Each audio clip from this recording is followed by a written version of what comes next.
Coordina, maneja un poco la situación de qué es lo que, cómo se desarrolla el tema. A ver, ¿qué me sabes? La adaptación. A ver, que me doy cuenta que antes había sido entero. Ahí viene, te pasó el año pasado. Lo tuvimos el año pasado. Sí. ¿Cómo estás? No, perdóname, soy Alejandro. Estás averiado.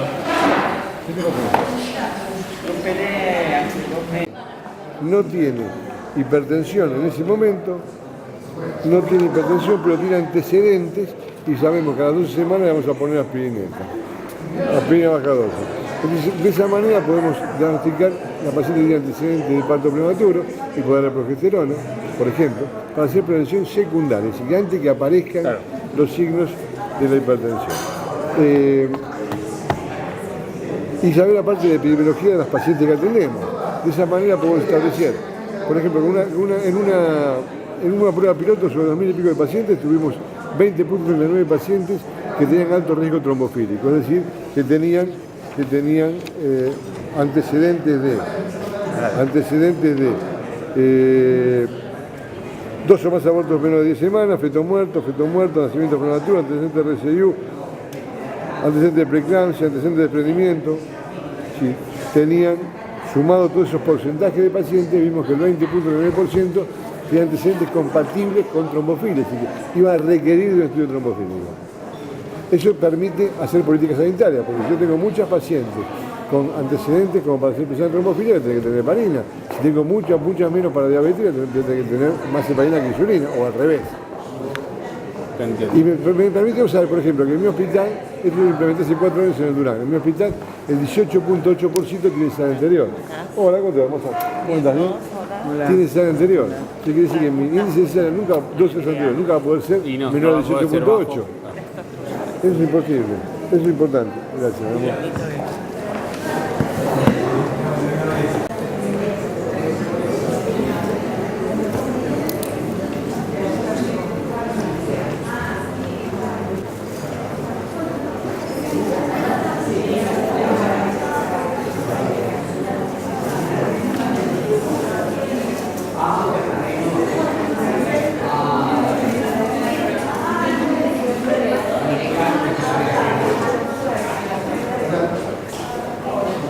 De otro lado.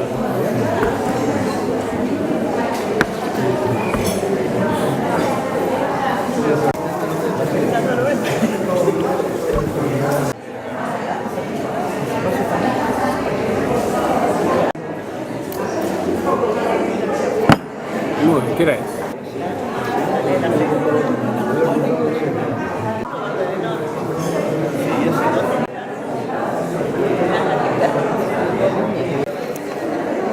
Ah, ya lo notó el doctor. Qué groso. Venía a hacer algo que ya el doctor había hecho. Ah, gracias. Acá se lo dejo. Mira.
Vamos a sentarnos y hablamos mientras estamos sentados y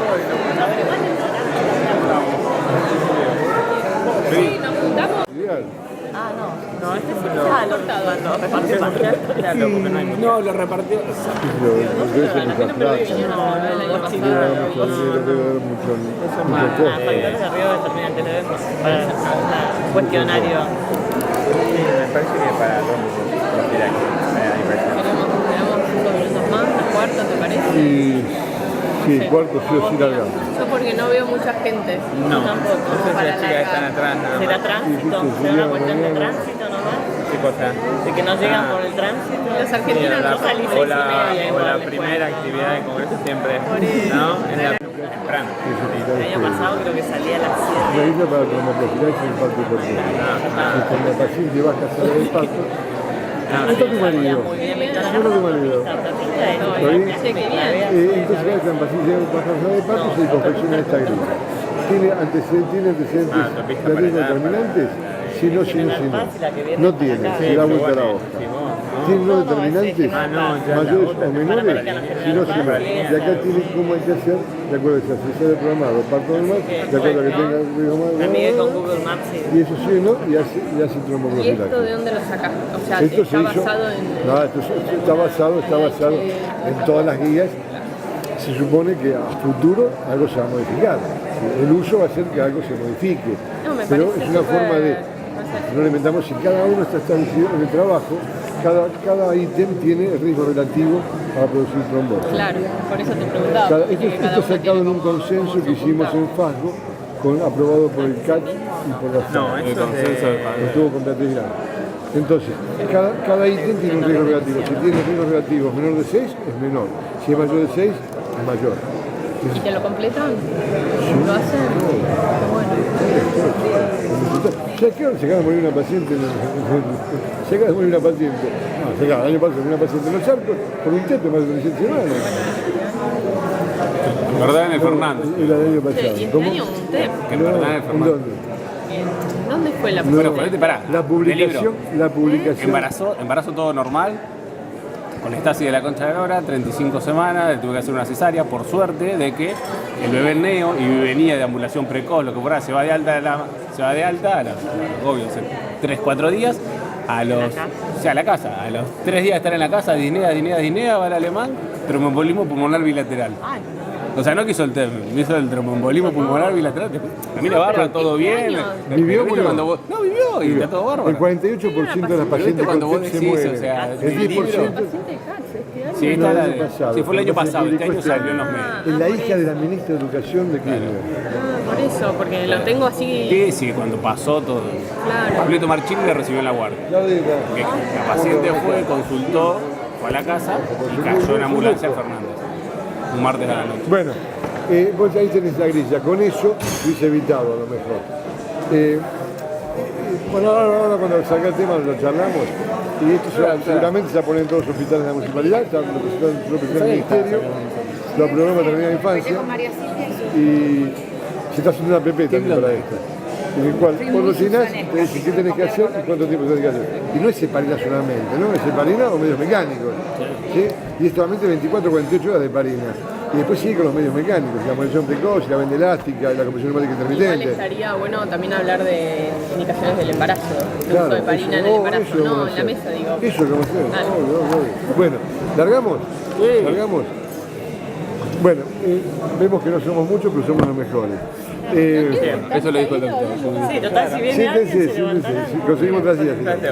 Faltando Seba Udri. Sí, No sé dónde está. Debe llegar. A lo mejor nos dejaron salir de los Pregunta a la secretaria que cualquier cosa hasta que venga. Tomás nota. Claudia, sí, secretaria. Bueno, Casi para apartar la mesa. ahora vamos a hablar Para el mucharnos tema de la agua, mesa.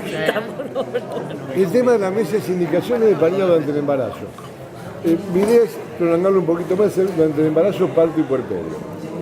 Porque vamos a ver la importancia de la indicación. Y tal vez la lógica sería empezar con qué es la heparina, cómo se clasifica, y por qué los obstetras podemos usar heparina independientemente de los hematólogos. Eso es muy importante, ¿no? Tenemos que pensar que la heparina ya forma parte de nuestra vida cotidiana, de los tetras, y como estamos capacitados para usar heparina, y no tenemos que permitir que los hematólogos soliciten estudios que no conocen, como el ecodoppler, y medicar, cambiar la medicación, agregar medicación, sacar medicación, por la interpretación de un estudio que ellos no manejan, que es el ecodoppler. Porque el ecodoppler pertenece al estudio del binomio materno-fetal que solamente nosotros manejamos. Es como si yo tengo una paciente embarazada y hace una leucemia y yo le pida una punción de médula ósea y tome conducta en base a eso. Sería totalmente loco, impensable, porque nosotros podemos manejar la punción de médula ósea. Eso lo maneja el hematólogo.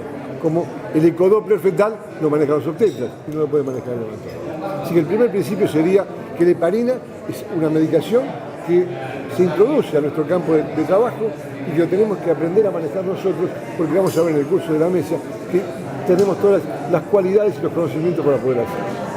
Pero ¿qué es la heparina? ¿Qué es la heparina?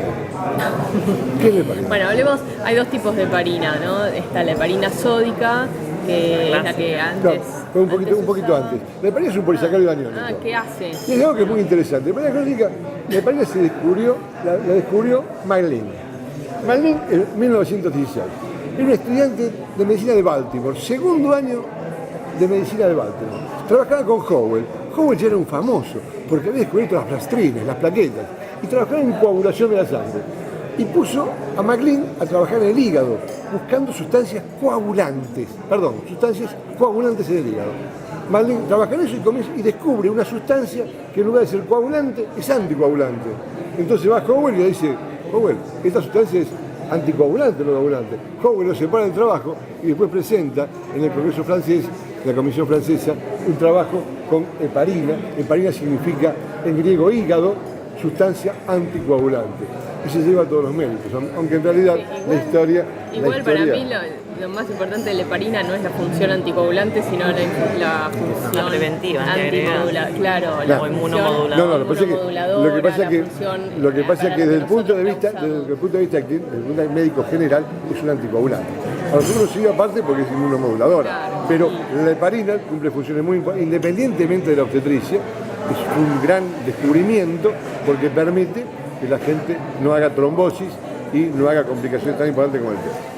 Hay dos tipos de heparina. La heparina se descubrió, es la heparina natural, la heparina... Por eso como estábamos hablando antes, la heparina sódica, que la verdad ya casi, bueno, no sé, por ahí en un hospital público, si no tenés acceso a otra heparina, pero la que más conviene usar, porque tiene menos efectos adversos, produce menos osteoporosis, es mucho más fácil de manejar, es la heparina de bajo peso molecular, que puede ser enoxaparina.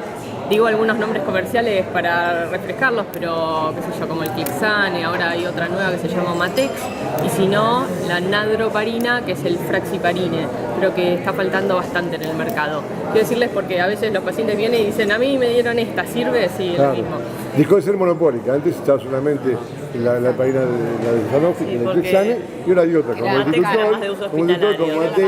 como Matex, ya están abiertos al mercado. Claro, pero era tal vez lo importante que tengamos que decir es que cuál es la diferencia entre una heparina sódica o una heparina natural, que era la que originalmente se extraía por el pulmón o de hígado, y la heparina bajo peso molecular. Y la sódica te da más osteoporosis, te da más plaquetopenia porque genera más anticuerpos, antiplaquetas, y es más difícil de manejar porque tiene una vida media más corta y entonces hay que estar haciendo dosajes con RIN, es muy difícil de ¿Saben por qué todo eso? ¿Saben? Porque uno siempre, los médicos, como no somos psicólogos, somos organicistas, siempre nos preguntamos el por qué, ¿no? ¿Por qué pasa eso? Esa heparina natural que se curó al principio era de alto peso molecular, 30.000 de kilodalton de peso molecular, tenía más de 18 residuos de polisacáridos. Cada residuo de polisacáridos, pues esto es muy importante, parece química solamente, pero es el por qué los obstetras podemos utilizar heparina, enoxaparina o heparina de bajo peso molecular. La heparina común tiene alto peso molecular, tiene más de 18 residuos de polisacáridos. Se dan cuenta que esa heparina producía muchas hemorragias, muchas complicaciones. Entonces un día, en 1976, se dieron cuenta que si fraccionaban esa molécula de heparina, lograban una heparina de bajo peso molecular que tiene de 3.000 a 15.000 kilodalton de peso molecular. Tiene menos de 15 residuos de polisacáridos. Y esto que parece para nosotros poco importante, si tiene alto o bajo peso molecular, es muy importante. ¿Por qué? Porque para poder inhibir a la trombina, que es uno de los factores de la coagulación, se requieren por lo menos 18 residuos de polisacáridos. ¿Y cuál es la importancia de inhibir la trombina? Que la trombina activa el factor 5 y el factor 8. Quiere decir que cada vez que yo inhibo a la trombina, estoy magnificando la inhibición de la cascada. estoy anticoagulante. Sin embargo, cuando yo no inhibo la trombina, como no magnifico la cascada, en lugar de estar anticoagulando, estoy antitrombosando. ¿Y cuál es la importancia de esto? La heparina común anticoagula, la heparina de bajo peso molecular, como inhibe muy poquito la trombina, pero fundamentalmente inhibe el factor 10, en lugar de anticoagular, antitrombosa. Quiere decir que cuando yo uso heparina de bajo peso molecular, no requiero de ningún control hematimétrico, ya sea en dosis profiláctica o en dosis terapéutica. Después vamos a ver qué es eso. No requiere ningún tipo de control hematimétrico. No requiere ningún tipo de control hematimétrico. No hay que hacer KPTT cada 5 días, ni hay que hacer antifactores activados, no hay que hacer ningún tipo de control, porque al no inhibir la trombina, no magnifica la inhibición de la cascada. Entonces tenemos que perderle el miedo porque no se va a morir de una hemorragia la paciente que le demos heparina. No, y la otra cosa importante es la vida media. Bueno, que la heparina de bajo peso molecular tiene una vida media muy corta, tiene una vida media de 24 horas, pero a las 12 horas casi no está en sangre, por eso a las 12 horas nosotros ya le podemos hacer anestesia peridural. Y eso también te cambia un montón. Pues vos la tenés con aspirina y la tenés, tiene una vida media de 7 días y le tenés es mucho más grave estar con aspirina que haber recibido heparina la vez anterior. Un poco para seguir el orden, entonces podemos nosotros utilizar perfectamente bien. Yo siempre digo que tal vez la heparina sea para los obstetras, sea para nosotros, lo que fuera exosuprina en la década de 60, cuando apareció el Duvadirán y disminuyó los partos prematuros. ¿Por qué? Y porque la mayoría de nuestra patología es vasculopática, la restricción de crecimiento, la amenaza de parto prematuro, la hipertensión arterial, son todas vasculopatías, en el cual la trombosis tiene mucho que ver. Razón por la cual tal vez heparina utilicemos a futuro mucho más de la que estamos utilizando ahora, que usamos en forma recatada, ya que un poco porque tenemos miedo y un poco porque es algo que se está iniciando en nuestra especialidad. Igual no coincido con eso. Bueno. Yo creo, pero esta es una opinión totalmente personal, creo que la hidroxicloroquina va a reemplazar en unos años a la heparina y vamos a la hidroxicloroquina, que es un potente inmunomodulador que se está hablando desde el 2013 y la verdad es una opinión personal. Sí, sí. Pero yo siento que de acá a unos años te puedo hablar un poco de hidroxicloroquina porque acabamos de publicar en Trombosis y Hemostasia, marzo del 2018, un trabajo multicéntrico internacional con Italia, España, Gran Bretaña, Francia, un multicéntrico internacional en el cual el Hospital Durán, al cual yo pertenezco, participamos en tercer lugar por la cantidad de pacientes que mandamos, donde determinamos la dosis de la hidroxicloroquina y determinamos, que es 400 miligramos y no 200 como se pensaba antes, y determinamos que se debe utilizar 30 días antes de la búsqueda del embarazo. ¿Sí? Como el ácido fólico lo usamos un mes antes. ¿Por qué no? 30 días es lo que se determinó en ese trabajo de Trombosis donde se comparó el embarazo y durante el embarazo, cuando aparece que lo confirma el embarazo. Y por 0.024 contra 0.54 se determinó que es más importante, una P significativa, empezarlo antes del embarazo. En realidad, aparte de ser la historia de la hidroxicloroquina es muy interesante. Actúa fundamentalmente en la pérdida de embarazo antes de las 10 semanas, porque lo que hace es inhibir, fundamentalmente, inhibir la unión del anticuerpo antifosfolipídico a la anexina 5. La anexina 5 es algo muy interesante, las anexinas son unas proteínas solubles que tienen como propiedad fundamental unirse a los fosfolípidos de membrana. Y uno de los efectos que tiene, más importante, es que ser antitrombótica. ¿Por qué? Porque en el trofoblasto, pasa que nos estamos yendo un poco de tema, ¿no? En el trofoblasto, en la cara interna de la membrana del trofoblasto, hay un fosfolípido que se llama fosfatidilcerina, que es de carga negativa.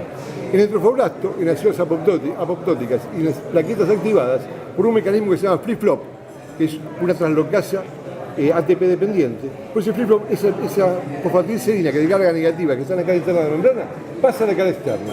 Al pasar a la cara externa como de carga negativa, activaría la cascada de coagulación, por un lado. Y por otro lado, entraría en el circuito para la formación de tromboxano A2, que va a sustituir el agregador plaquetario. Eso es fisiológico, ocurre en todos los embarazos, incluso en el trofoblasto. La naturaleza, que es sabia, creó la anexina 5, que es una proteína antitrombótica. La anexina 5 forma como un escudo sobre la fosfatidilcerina y eso hace que la bloquee y que no desencadene la coagulación, no produzca trombos, no impide el pasaje de la sangre, no impide el pasaje de oxígeno y no se produzca el aborto, por ejemplo. ¿Qué hace el anticuerpo antifosfolipídico?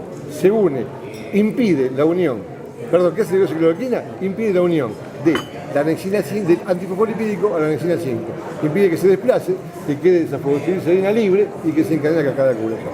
Es muy importante. Yo no creo que vaya por el mecanismo de acción, no creo que vaya a reemplazar a la heparina, porque la heparina tiene, aparte de ser inmunomoduladora, tiene ese efecto antitrombosante en particular, porque la función de la heparina de bajo peso molecular, la función más importante, es producir un cambio conformacional en la molécula de la antitrombina. Y la hace 1000 veces más potente. Y la antitrombina, que es un anticoagulante fisiológico, inhibe al factor 9, al 10, al 11, al 12 y a la trombina. Entonces es muy difícil que vaya a reemplazar la hidroxicloroquina, que tiene una función específica, ¿no? Para Seguramente la va a mayoría de ser... las enfermedades autoinmunes que ahora manejamos, insisto, usamos la heparina, pero por su acción inmunomoduladora, esas pacientes yo creo que a futuro van a estar, vamos a utilizar la hidroxicloroquina. Porque la estás con el hidroxicloroquina... borde, estás con el borde de la indicación de la heparina. Cuando uno está con las indicaciones, si lo haces, no lo haces, uno se siente que la sobretrata. No, para bien, para bien, sobrediagnosticás. Si vos haces un buen diagnóstico, el tratamiento es correcto. El problema es diagnosticarlo, que la indicación sea la que corresponde. Claro, Entonces, pero te queda difícil la indicación. La otra indicación porque es que dependés del laboratorio, dependés de muchas situaciones No volvemos a lo clínicas. mismo, al diagnóstico y otra vez a definir los parámetros diagnósticos. Es esa dificultad. Entonces, Uno prefiere ser liberal. ¿Qué paciente ¿No? vamos a ¿A qué tratar? paciente ¿Qué vamos a paciente es de tratar? bajo Uso, riesgo y entonces- que va indicado? ¿Qué paciente es la que va con el inmunomodulador? ¿A qué paciente se le indicaría? Por ahí estamos entrando en definir mucho eso, ¿no? detalle Por ahí. claro, es así, Vayamos así a lo presentamos blanco. sociedad de heparina. Bueno, entonces, ¿Cuándo vamos a indicar heparina durante el embarazo o parto puerperio? Yo creo que hay 3 indicaciones que son fundamentales. Por un lado, la trombofilia. Por otro lado, la enfermedad tromboembólica venosa, que existe y que hace poquito salió en el diario y se murió una paciente en Los Arcos, hace como un año, pero se publicitó ahora, con un tromboembolismo pulmonar en base a 36 semanas, y recién contaba Ignacio, le ha pasado algo también en qué hospital. Contate un ratito. No, pero mismo que caso. estaba contando el mismo ¿Mismo caso, ¿no? Que terminó en el Fernández, o sea, no es que... Es la Ah, misma sí, que un terminó caso, en claro. Fernández, la chica. Ah, bueno, es el mismo caso. Entonces, Después conté de una paciente mía que es tenía una enfermedad tromboembólica, sí. Por un lado tenemos la trombofilia, por otro lado tenemos la enfermedad tromboembólica venosa. Y por otro lado, que esto tal vez es muy importante, es la tromboprofilaxis en parto y puerperio. Porque no tenemos que olvidar que el embarazo per se es trombofílico. Si el embarazo es una trombofilia circunstancial. Pero como cumple con la teoría de Virchow, y precoagulabilidad, esta y daño vascular, es per se trombofílica. Es decir, per se tiene mayor riesgo de trombosis. Si esa paciente con mayor riesgo de trombosis, con mayor trombogénica, si tiene mayor riesgo de trombosis, tiene factores agregados que pueden producir también trombosis, va a tener mayor riesgo de hacer las complicaciones del tromboembolismo venoso, que es muy y el importante. mayor riesgo, ¿saben? Hay dos momentos de mayor riesgo de trombosis. Bueno, por ahí lo saben, pero vale la pena. Dale, importa, por eso estamos en la mesa. El primer trimestre y la primera semana del puerperio. Pero el pico de trombosis es la primera semana del puerperio. Vieron que la obstetra ya se relaja, bueno, nació, ya te relajaste. Bueno, esa semana es la más crítica, por eso uno insiste tanto en la deambulación precoz, sobre todo si tuvo, bueno, un embarazo que necesitó tener reposo al final del embarazo, si tuvo mucha pérdida de sangre, si fue una cesárea de urgencia, si se infectó, todo Se eso puede te continuar agrega. con la trombofilia después del parto, Sí. Y que se reiniciarla, continúa. digamos. Claro, Siempre, digamos, si vos tenés que elegir un momento de todo el embarazo donde tenés que cubrir la trombosis, es la primera semana del Y puerperio. además hay más reposo. Claro. Si no tenés heparina, pero no cualquiera, si no no cualquiera. tenés A veces porque es heparina, verdad, muchas de las pacientes embarazadas más allá de la heparina que estén utilizando, es más para el cuidado y el resguardo de ese bebé en crecimiento. Y termina el embarazo o algo y es verdad que muchas veces no se indica, pero sí. Pero, sí, o ponele- hago Salió todo bien, 24, pero 12 cuidamos de la horas, mamá, 12 horas o totalmente. 24 horas Claro. tiene que iniciar nuevamente la Lo utilización. que pasa es que la tromboprofilaxis en sí puede ser mecánica o farmacológica, Sí, no es que si solamente no tenés dar heparina, heparina, si no no es tenés solamente dar heparina, heparina. nada, Y no todas las deambulación pacientes. precoz, las Sí, medias. una paciente embarazada normal que no tiene ningún tipo de riesgo, no hay que hacerle heparina postparto. Por eso nosotros hicimos una grilla que se lo aprobó el Ministerio de la Ciudad de Buenos Aires en este momento, Paternidad de Infancia, y que seguramente se va a incorporar a todas las historias clínicas de los inspectores públicos de la Ciudad de Buenos Aires, que es esto: grilla para tromboprofilaxis en parto y puerperio. Esta grilla es muy sencilla, tiene un signo, tiene factores determinantes y factores no determinantes. Los factores determinantes son los que hacen que sí o sí haya que agregarle tromboprofilaxis, mecánica o farmacológica. Y los no determinantes son mayores o menores, de acuerdo a que el riesgo relativo se aumente en más o menos 6 con respecto al riesgo relativo basal que tiene toda paciente embarazada. Entonces, esta grilla permite saber si hay que hacerle, de acuerdo al signo, de acuerdo a la cantidad de factores mayores o menores, es muy sencilla. Por ejemplo, si tiene un factor determinante mayor, que son antecedentes de trombosis o presencia de trombofilia, hay que darle sí o sí tromboprofilaxis. Y son menores o mayores, de acuerdo a si sea una cesárea o un parto normal, va a indicar si hay que hacerle o no hay que hacerle tromboprofilaxis. El concepto importante es que la tromboprofilaxis en el parto y puerperio se debe hacer cuando hay factores agregados que determinan que esa paciente que per se tiene mayor riesgo de trombosis porque está embarazada, si tiene un factor agregado va a haber que hacer tromboprofilaxis. Mecánica o farmacológica. En general empezamos con la farmacológica 24 a 48 horas y después continúa hasta que deambule. Excepto que la paciente, por ejemplo, se infecte y quede 30 días en la cama o tenga una complicación y no deambule. Entonces, como la deambulación es el fenómeno más importante y más rico que tiene la naturaleza para impedir la trombosis, porque al deambular se pone en marcha esa bomba impulsora aspirativa que todos tenemos, que está formada por todos los músculos y la parulosis que rodea a los huesos y que hace que al comprimirse la sangre que está en el interior de los vasos ascienda y de esa manera no haya estasis venoso y de esa manera entonces no se produzca la trombosis. Porque es fácil pensar por qué la sangre va del corazón a los pies, ¿no? Pero más difícil pensar por qué va de los pies al corazón. Eso se ve para esa bomba impulsora aspirativa. Cuando uno camina, la bomba impulsora aspirativa hace que la sangre no se estanque. Cuando uno está en cama, no pasa. Bueno. Vayamos a indicación, vamos al obstétrico. Terminemos con esto de parto y puerperio, que entonces es la tromboplasia y parto y puerperio. ¿Qué hacemos durante el embarazo? ¿Cuándo damos durante el embarazo? La damos o bien cuando la paciente... Yo soy hematólogo, por eso les digo, como lo primero, y destaco, ¿no? Cuando uno empieza, como decís vos, con suerte en el primer trimestre o en aquellas pacientes que la trombofilia tiene problemas de fertilidad, ¿no? Que trae problemas de fertilidad. Eso, para mí en la primera parte, esa es bastante complicada y a pesar de lo que dije recién, soy bastante liberal para dar heparina. Es decir, como hematólogo soy bastante liberal. Y eso, no, soy bastante liberal. Agradezco cuando me lo mandan después del segundo aborto. Lo agradezco, porque si no, en el primero, igual arranco, igual hago la indicación, pero porque creo que esto es lo que nos cuesta por ahí con los hematólogos. La presión que uno tiene en el consultorio. Pero es importante, eso confunde a la mesa y confunde a la gente que escucha y no entiende. Uno no debe... La indicación de la heparina debe ser precisa, porque si no, estamos a dar heparina cualquiera y después, claro, dicen, está dando heparina, el no sirve para nada. Pero bueno, no tenemos que confundir la indicación. Igual te quiero decir las limitaciones. Sí, porque la gente que escucha y no sabe, no tiene que pensar, porque si uno puede darle heparina porque quiere, y será responsable de lo que hace. Tenemos las limitaciones de los laboratorios, de la calidad técnica del laboratorio. Eso es una limitación en trombofilia. Irreal. Entonces, uno se apoya mucho en la anamnesis clínica, en los antecedentes, y a veces estás obligado a una indicación en el límite. No, bajo ningún punto. No podemos transmitir eso a la mesa, aparte. Porque transmitir eso a la gente que no entiende o que no se escuche y no hace la especialidad, y no hace esto en particular, confunde.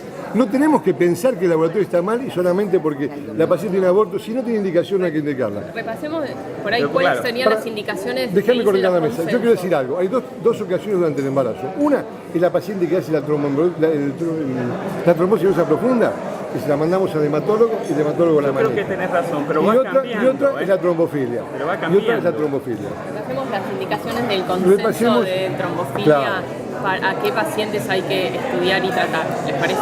Dale. Sí. Bueno, entonces, este es el consenso, según el consenso de Sydney, porque antes era el consenso de Sapporo, pero en 2006 cambia y se introducen algunas cosas nuevas. Entonces, es 3 abortos de menos de 10 semanas. En eso estamos todos de acuerdo y eso era el viejo consenso. Lo que se agrega es un aborto de más de 10 semanas. Cualquier muerte fetal, una sola de más de 10 semanas, también es una indicación para estudiar trombofilia. Siempre hablando de trombofilias adquiridas, o síndrome antifosfolipídico. Trombofilias hereditarias es otra cosa. Después, toda paciente que haya tenido un parto prematuro antes de las 34 semanas pero por insuficiencia placentaria. Sea que tuvo un RCIU severo y hubo que interrumpir el embarazo, una preeclampsia severa, cualquier parto prematuro antes de las 24 semanas, pero por no porque rompió bolsa, ¿sí? Por una causa de la patología de la placenta.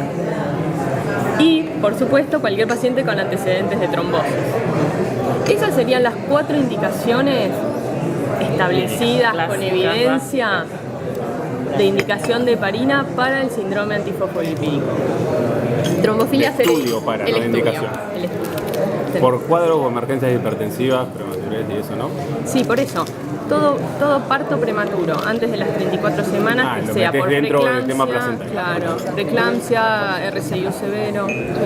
Trombofilias hereditarias es otro capítulo totalmente distinto. Todos saben que es trombofilia, ¿verdad? Todos saben que es trombofilia, ¿no? ¿Cómo definimos la trombofilia? Trombofilia hereditaria, la verdad que en los últimos años ha ido cambiando un montón la indicación de estudio y por supuesto de tratamiento de las pacientes en el ámbito obstétrico, y les diría que quedó menos se medica. Sí. Trombofilia hereditaria básicamente son trombogénicas, entonces paciente con antecedentes personal de trombosis o familiar de primer grado, que es padre, madre o hermano con una trombosis antes de los 50 años, que en general son trombosis venosas, antes de los 50 años, tiene indicación de estudiar trombofilias hereditarias. Si tiene un familiar de primer grado con una trombofilia hereditaria de alto riesgo, por ejemplo, una antitrombina 3, un factor 5 de Leiden, homocigota, por ejemplo, la madre tiene un factor 5 de Leiden y esa paciente tiene deseos de embarazo, también hay que estudiarla porque esa paciente tiene que recibir tromboprofilaxis en el puerperio, aunque ella no haya tenido nada. ¿Sí? Ahora bien, para las indicaciones obstétricas, hasta el 90 se pensaba que se asociaban con complicaciones obstétricas, los trabajos más nuevos cada vez demuestran menos asociación y para lo único que queda todavía controversia es si se asocian con fetos muertos de más de 20 semanas. Para abortos del primer trimestre, esos abortitos de 5 o 6 semanas, no hay que estudiar trombofilia hereditaria, no hay que estudiarla. Una pregunta, yo tuve 3 pacientes que eran portadoras de proteína S. Una de ellas tuvo un hermano menos de 50 años con un episodio trombótico.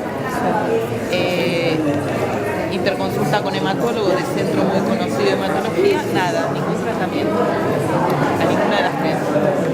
Lo que pasa es que... Porque es ese. En el puerperio. En ningún lado. Yo les puse No, en el proteína a las 3. En el puerperio nada. Durante el embarazo nada. La indicación sería, si tiene el antecedente el familiar de primer grado con una trombofilia de bajo riesgo, el déficit de proteína S es una trombofilia de bajo riesgo. En realidad se expresa en los varones y las que son portadoras las mujeres también. Sí, pero a veces las mujeres también lo tienen. Pero si la paciente no tuvo antecedentes de trombosis personales, recién tenés que cubrirla en el puerperio. Sí, pero ni siquiera en el puerperio, Bueno, digamos. son diferentes puntos de vista porque claro, Ahí está la confusión que hay Si la das, no la das. La confusión. Esa es la confusión, pero la verdad que las recomendaciones de las guías del CHEST, del Royal College, todos dicen lo mismo. Antecedentes de Esas trombosis. pacientes son, si la paciente no tiene antecedentes de trombosis, pero tiene la proteína S, pues se la descubriste porque la madre la tenía, solamente la tendrías que tratar en el puerperio. para fuera hacer del embarazo, trombofilia. porque en el embarazo la proteína se disminuye fisiológicamente, siempre hay diagnóstico previo del embarazo. Perdón, si incorpora el doctor Rotena, Entonces, desde el punto de vista científico, hoy por hoy, estamos esperando los resultados de un trial randomizado que se llama LIFE 2, que se inició en marzo del 2012, que fue difícil reclutar pacientes, porque recluta pacientes que tienen antecedentes de 2 abortos o feto muerto, y que el día que se estudia trombofilia hereditaria. El día que se embaraza se randomiza en dos bases, en el cual una se da heparina y otra no se da heparina. El día que se finalice vamos a poder decir si la heparina, el endpoint final primario es recién nacido vivo y el secundario las complicaciones. Entonces el día que se finalice vamos a poder decir si las pacientes que tenían 2 abortos, feto muerto y que tenían diagnóstico de trombofilia hereditaria y se dio heparina, tuvieron mejores resultados que los que no dieron heparina, vamos a poder decir que la trombofilia hereditaria tuvo que ver con esas complicaciones. Hasta que eso no pase, la trombofilia hereditaria no cumple ninguna función dentro de la obstetricia. ¿Cuándo hay que estudiarla? Como dijo la doctora, solamente si hay antecedentes familiares o personales de trombosis. En esos casos hay que estudiarla. Y de acuerdo al tipo de trombofilia que la paciente entonces tenga, se le hará profilaxis durante el puerperio o durante todo el embarazo. Si tiene factor 5 de Leiden o protomina G20 homocigota, recibirá durante el embarazo. Si es heterocigota, solamente en el momento del parto y puerperio. Pero la trombofilia litial prácticamente no hay que estudiarla. Solamente si tiene antecedente de trombosis familiar primario, menos de 50 años, o personales. Lo importante es un buen comentario para mí. No hay que estudiar, no hay que estudiar. No hay que estudiar. Separar entre trombofilia adquirida y hereditaria porque... La trombofilia, el paradigma de la trombofilia es el síndrome antifosfolipídico, que es una enfermedad que es adquirida y que es una enfermedad autoinmune, que se caracteriza por tener un criterio clínico y un criterio de laboratorio para ser diagnosticado. Esto de los criterios es muy, muy importante, porque si aparece solamente el criterio clínico, si tiene 5 abortos, pero el criterio de laboratorio da negativo, no tiene síndrome antifosfolipídico y no hay que tratarla. No hay que tratarla. Lo del laboratorio, ¿alguien quiere decirlo? El criterio clínico, como dijo la doctora, son dos. O antecedente de trombosis y tiene SAF trombótico, o antecedente de morbilidad obstétrica, tiene SAF obstétrico. Y esto es muy importante. Muy importante, porque vamos a ver que después existen factores de riesgo que van a cambiar la medicación, como ya está demostrado también, marzo del 2008, trombosis de hemostasia, un trabajo de Ruffini, en el cual esas pacientes que tienen factores de riesgo van a recibir más medicación, como vamos a ver después. Entonces, criterio clínico, SAF trombótico o SAF obstétrico, criterio de laboratorio. ¿Qué le pedimos a una paciente para poder ser diagnóstico de síndrome antifosfolipídico? Y le vamos a pedir inhibidor lúpico, anticoagulante. Inhibidor lúpico, anticoagulante lúpico. Anti-beta 2 globulina. Anti-beta 2 proteína 1. IgG o IgM. Y anticardiolipina. IgG o IgM. Que como bien decía el doctor, es muy importante que sea un laboratorio especializado en hemostasia. Eso sí, es muy importante. Esos estudios vamos a complicar con el laboratorio, no cualquiera. Además, no cualquier laboratorio. En donde la verdad que cada uno de nosotros sabe qué laboratorios tienen más devolución de positivos, mucha tendencia o mucha detección de positivos, cosas, pero de también otras. hay laboratorios que no detectan nunca y eso tampoco sirve. Más o menos el anticoagulante lúpico tiene una incidencia de un 10 a un 15%, entonces un control de calidad para el laboratorio es que los estudios que reciban tiene que tener alrededor de un 10 a un 15% de anticoagulantes lúpicos positivos. Si el laboratorio tiene 70% de detección de anticoagulante lúpico, está sobredetectando. Pero el que tiene menos, y les digo que hay laboratorios en Capital que tienen menos de eso, también no están detectando el anticoagulante. Sí, pero eso decís Y a eso nivel es de un población problema. general o sesgado según a quién se lo estás pidiendo. No, a nivel de población general. Por eso, pero si vos tenés a ver, no quiero nombrar ninguno que está en Caballito, pero a lo mejor lo único que hace de sobre trombosis. No, pero debe hacer de Ya todo. sé, pero yo lo que voy, si vos a ese laboratorio solamente le estás mandando personas que tuvieron fetos muertos de 20 semanas, y bueno, no es que va a tener solamente el 10% Pero, por positivo. ejemplo, Por eso ese laboratorio tiene generalmente tiene los su laboratorios control. en capitales de trombosis Pero es tiene como su que control. son bastante orientados. Tiene su control. Pero el tema, Por eso digo que puede ser sesgado ese resultado. Porque el resultado positivo puede ser mayor porque esa paciente la estás mandando por un antecedente clínico. Que es derivación. La vas a la Fundación Pavlovsky va a tener por ahí una actividad de Ahí sí en general, ahí seguro. un laboratorio por de otros tipos. referencia. Pero tiene su control de calidad. tiene controles de calidad. Lo importante es que tengamos conciencia que sea un laboratorio dedicado a hemostasia y no al laboratorio Pirulo de acá a la esquina porque lleva cualquier cosa. Pero ¿qué es lo importante? Lo importante es que aparte existe una clasificación de acuerdo al perfil de anticuerpos. Si no podemos decir más, esta paciente tiene SAF. Eso no sirve. Tiene SAF trombótico o obstétrico. Tiene SAF grado 1 o grado 2. ¿Por qué grado 1 o grado 2? Porque existe una clasificación de acuerdo al perfil de anticuerpos que lo clasifica en grado 1 cuando tiene más de un anticuerpo positivo y grado 2 cuando tiene un solo anticuerpo positivo. Grado 1, 1A y 1B. 1A triple positivo, 1B 2 positivos y 2A anticoagulante lúpico positivo solamente, 2B anticardiolipina solamente y 2C antibeta 2 solamente. Y esto es muy importante porque la triple positividad es un factor de riesgo para el síndrome antifosfolipídico. Esto es de las cosas nuevas. Con la evaluación del criterio clínico y del criterio de laboratorio nos permite establecer los factores de riesgo iniciales y evolutivos del síndrome antifosfolipídico. Y esto es muy, muy importante porque cambió la terapéutica en el SAF. Si una paciente tiene factores de riesgo inicial que son la triple positividad, que tenga un SAF trombótico o que tenga un SAF trombótico más un SAF obstétrico, que tenga altos títulos de anticuerpos, más de 100, o que tenga un SAF asociado al lupus. En esos 5 casos son una paciente con factor de riesgo inicial para el síndrome antifosfolipídico. Eso va a determinar que esa paciente tiene mayor riesgo de complicaciones perinatales y peores resultados obstétricos. Si tiene déficit en complemento. En el evolutivo, porque eso no se sabe, factor de riesgo puede ser inicial o evolutivo. Inicial no el complemento, porque cuando se inicia no. En el evolutivo son 3 en realidad.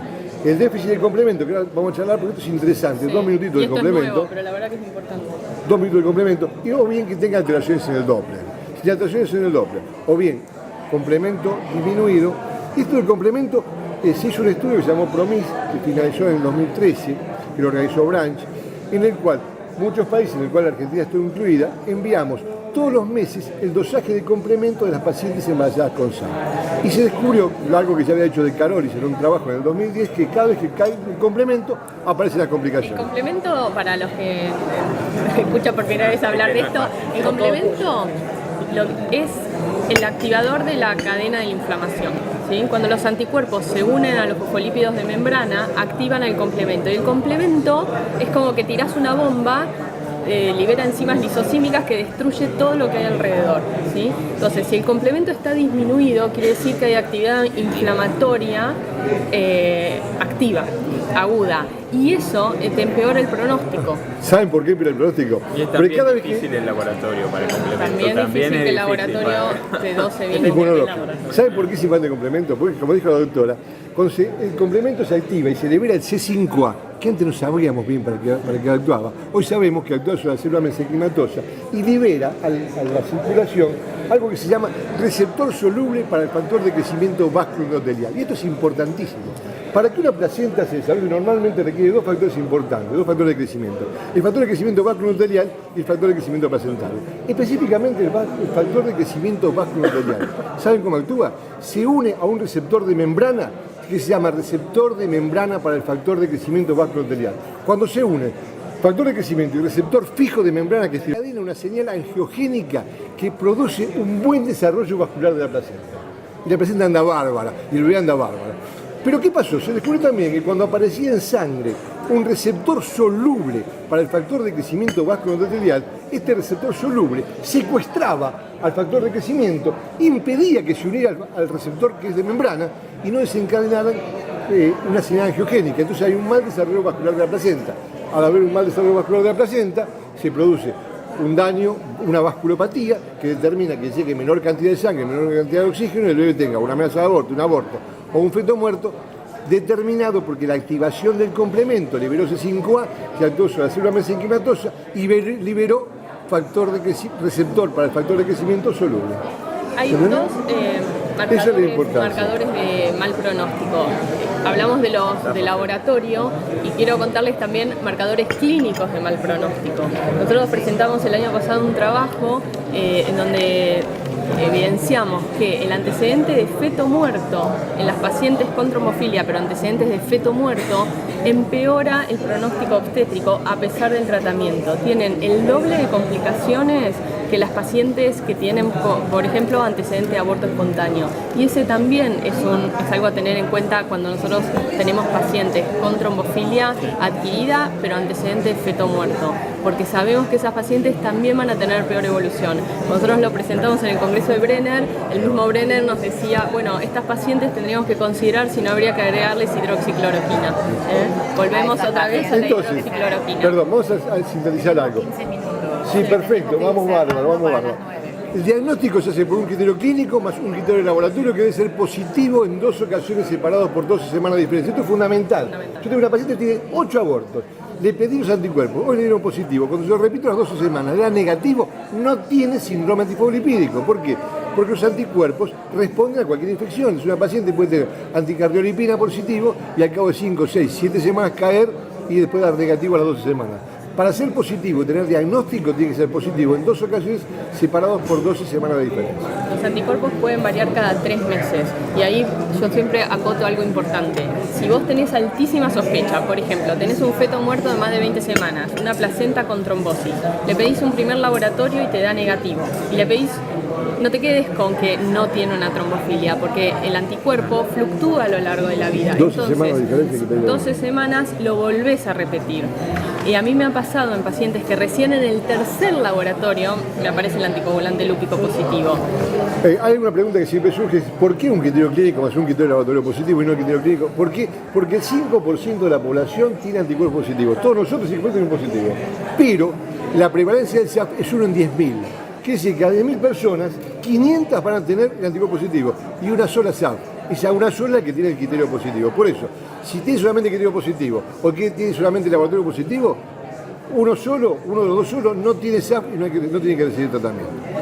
Para ir un poco acotando.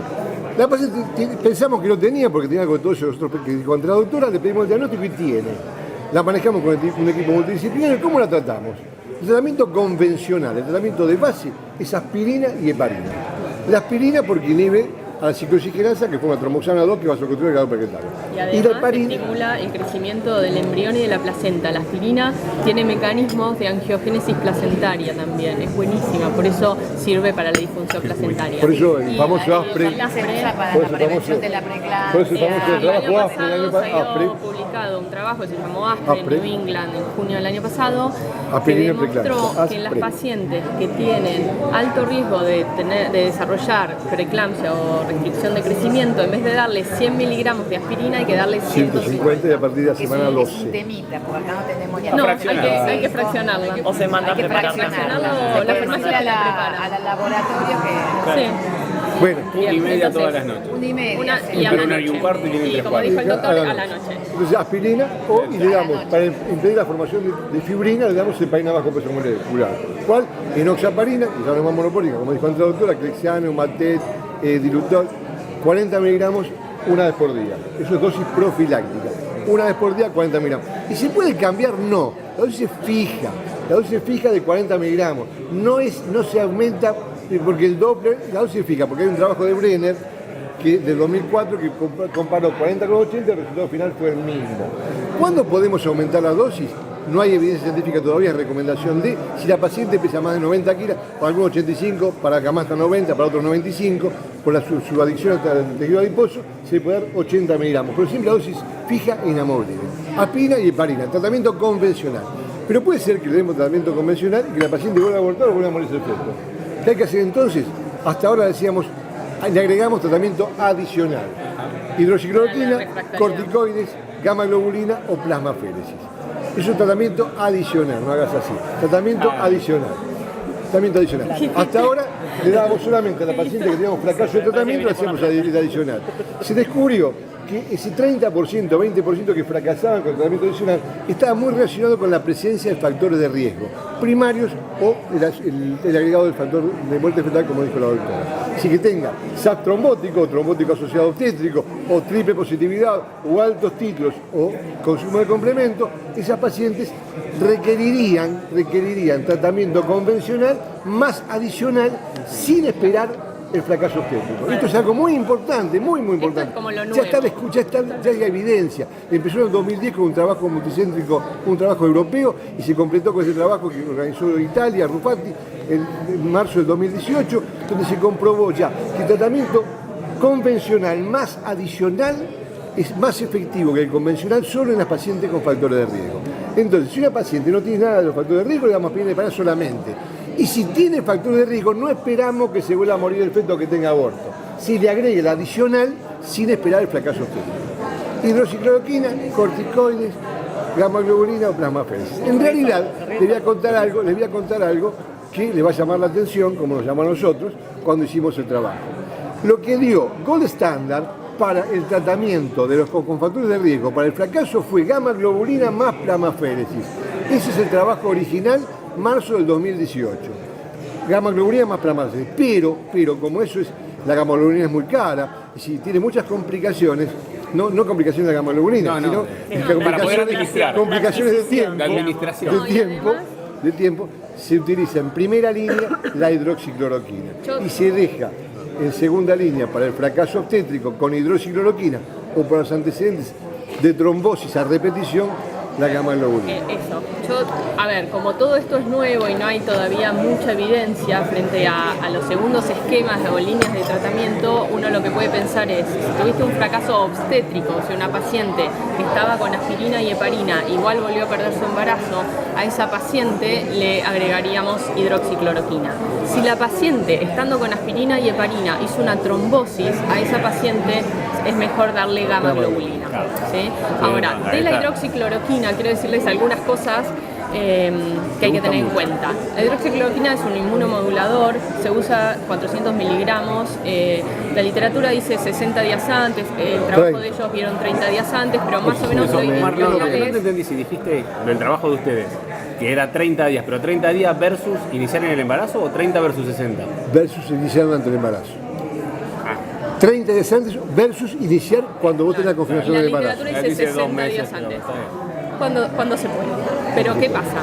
Me importa saber que quedarlo antes. Algunas cosas importantes.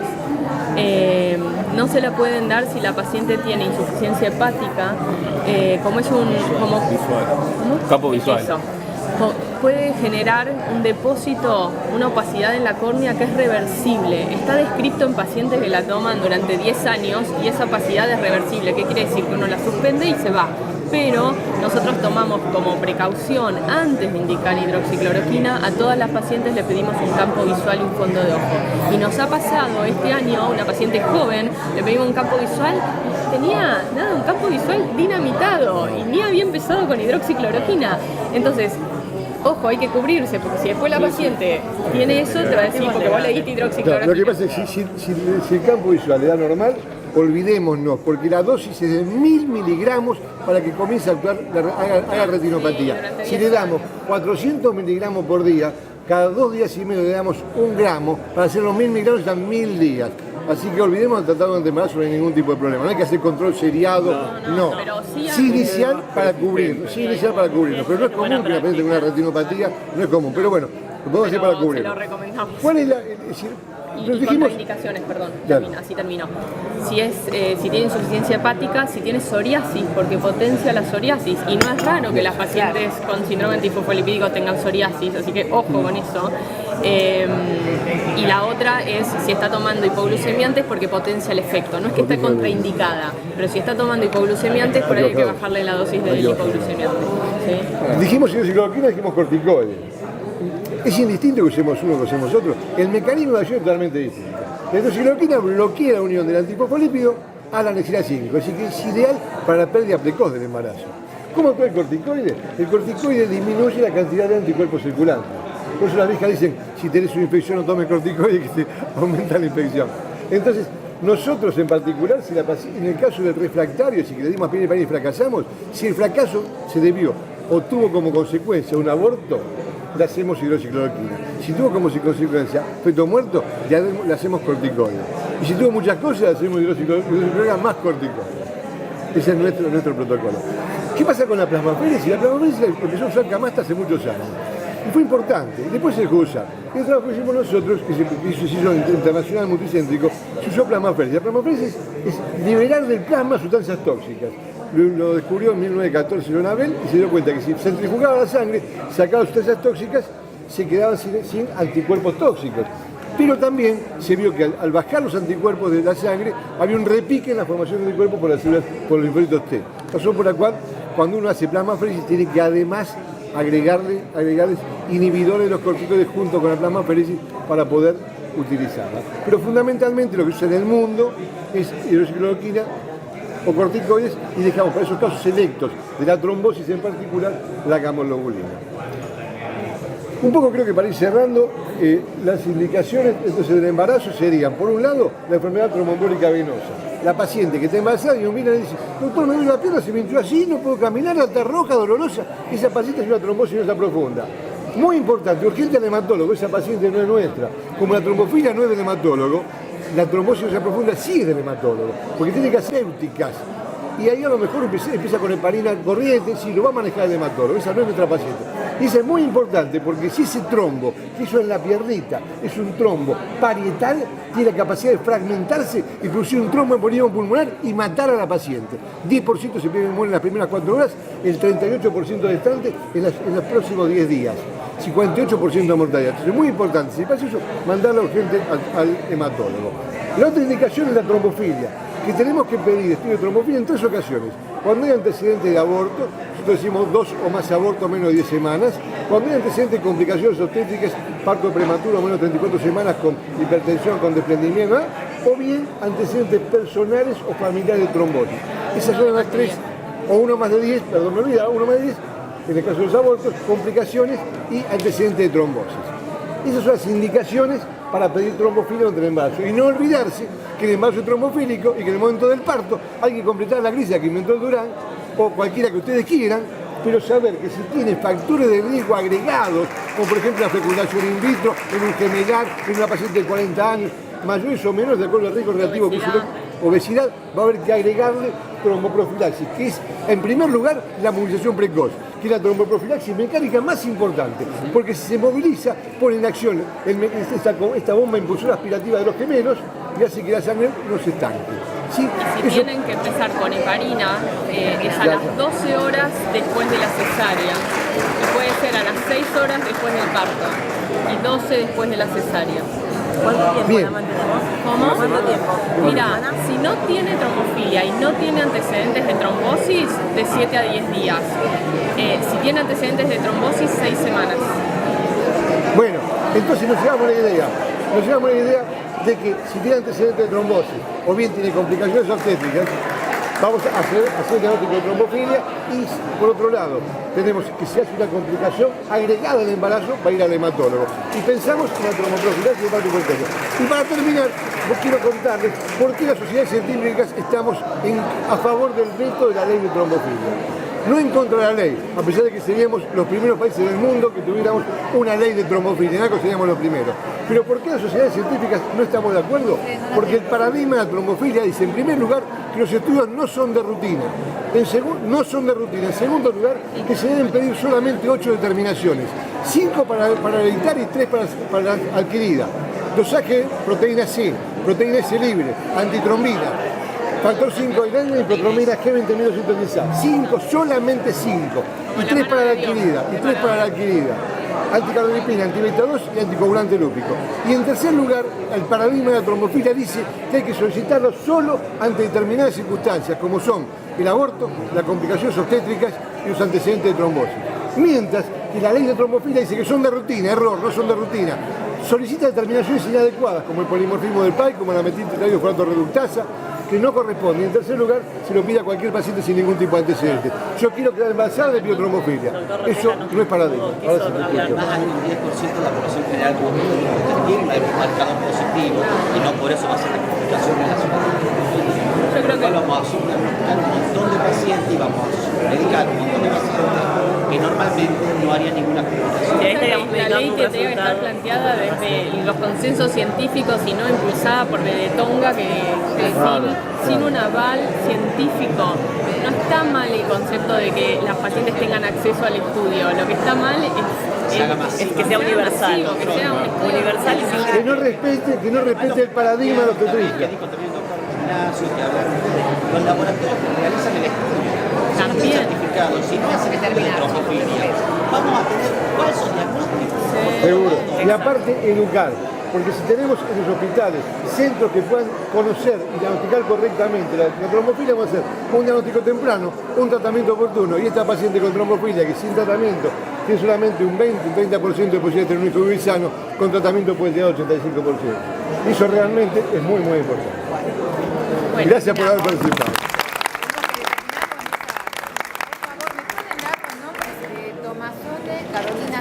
Suero. Suero, está anotado. Sebastián no vino. No. Roca para Sebastián. Está como presidente de Vicente López, lo tienen cagando, porque viste que es figura en todo. Gracias. Es R1, pero viste como sabe.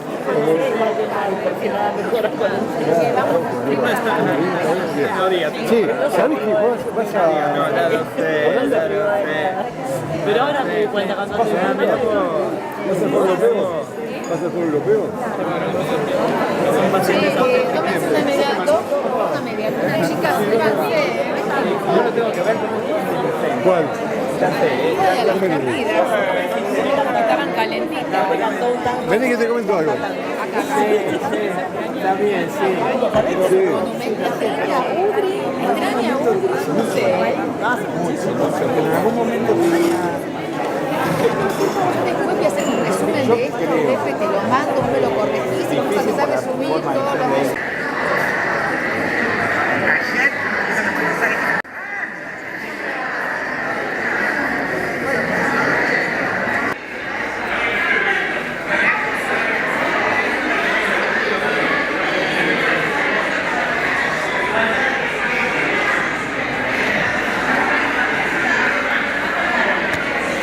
Sin lugar a dudas, el papel de la obstétrica es muy importante en la trombofilia. ¿Por qué? Y porque la obstétrica está muy relacionada con la consulta preconcepcional. Y tal vez el futuro de ese embarazo, el futuro de ese recién nacido vivo y sano, dependa también en estos casos, en el caso de trombofilia, de la consulta preconcepcional. Y aquí estamos con Claudia Negri, que Claudia Negri es la directora de la carrera de obstétricas de la Universidad de Buenos Aires, de la Facultad de Medicina, que está a cargo, también es consejera de la facultad, y está a cargo, tiene un manejo constante con todas las obstétricas de todos los hospitales y todos los efectores públicos y muchos de los efectores privados de la Ciudad de Buenos Aires. Y ella nos va a contar un poquito qué pasa con esto de la consulta preconcepcional y la futura trombofilia. Bueno, muchas gracias. Bueno, nosotros sí, nuestro rol fundamentalmente está en la prevención y la promoción de la salud. Como bien dijo el profesor, nos abocamos al diagnóstico precoz del embarazo y también a la consulta preconcepcional. Y sería muy importante que toda mujer que tenga algún síntoma o algún antecedente lo podamos detectar en la atención preconcepcional para evitar un embarazo no controlado y haciendo un buen diagnóstico preconcepcional y derivar a esa mujer a los especialistas, ¿sí?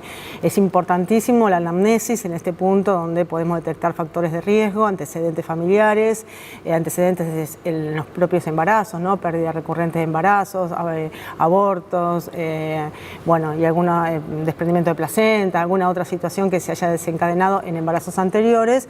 Y lo importante esto que sea en la consulta pre-embarazo, preconcepcional, para que la derivación sea oportuna y cuando se embarace ya venga, digamos, con la medicación pertinente. Entonces, justamente, ¿no? Qué importante lo preconcepcional, ¿no? Por eso siempre nuestro mensaje es, mamá, si tenés aborto recurrente, si perdiste muchos chiquitos, si embarazos chiquitos, si tuviste un feto muerto en la panza, si el bebé creció poco dentro de la panza y nació antes de término y pesó poco, o se te desprendió la placenta, o hiciste hipertensión, tenés que consultarlo precozmente. Y es la obstétrica la que recibe esa consulta preconcepcional, la que te va a guiar en el diagnóstico. Si vos te sacas todo eso, te va a decir, señora, usted tiene que estudiarse antes de buscar un nuevo embarazo, porque lo importante es que hagas el diagnóstico antes de que te embaraces, y los teléfonos siempre suenan en los momentos más inoportunos. Pero bueno, lo importante es que vaya a consulta preconcepcional, se dirija al hospital o al centro donde se atiende, visto por la partera, le haga esa anamnesis, ese interrogatorio, esa relación médico-paciente, obstétrica-paciente, que es tan importante, ¿no? Porque la paciente, la que va a querer buscar el embarazo, busca esa contención, esa mano que la apriete, que de pronto le dice, bueno, estás en condiciones de buscar ese embarazo. Entonces la obstétrica la interroga y le dice, bueno, mamá, antes de embarazarte, estudiemos usted, porque a lo mejor podemos hacer un diagnóstico temprano, un tratamiento oportuno, y estas pacientes con trombofilia que sin diagnóstico, sin tratamiento, solamente tienen un 20% de posibilidades de tener un hijo vivo y sano, con tratamiento llegar al 80%. Y es entonces función de la obstétrica encaminar a la paciente, derivarnos a la paciente y estudiarla antes de que busque el embarazo. Sí, y quería recalcar esto, ¿no? Que vos lo mencionaste respecto a que la medicación sea adecuada, ¿no? Muchas veces nosotros recibimos en consulta de primera vez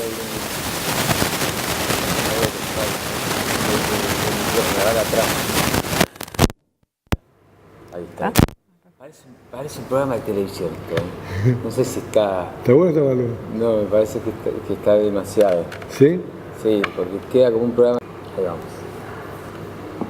Bueno, y el rol de la obstétrica es muy importante en todo esto de la trombofilia. ¿Por qué? Porque la obstétrica está relacionada con la consulta preconcepcional. Ya que estamos con Claudia Negri, la licenciada Claudia Negri, que es la directora de la carrera de obstétricas de la Facultad de Medicina de la Universidad de Buenos Aires. Claudia, ¿cómo es un poco, en qué interviene la obstétrica en todo esto de la trombofilia?